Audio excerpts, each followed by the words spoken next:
ขอบคุณหลายๆเด้อจ้ะมากินนำกัน กินกับไอ้เนี่ยส้มตำเนี่ยใส่ปลาร้าลงไปมันก็อร่อยแล้วหอมๆๆ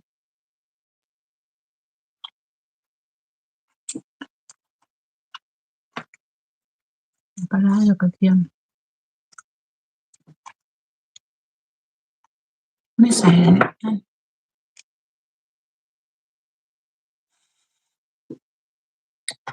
ไม่ใส่พริกกินเอาวิตามินมันพริกมันเผ็ดมาจ้ะเพื่อนๆจ้ะเห็นบ่มันตำบักหุ่งข้อยบ่ข้อยบ่ได้ใส่โคกเดะนี่ข้อยเอาแป้งเฮ็ดขนมปังทุบๆแล้วข้อยก็มาขย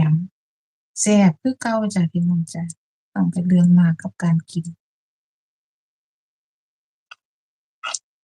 อร่อย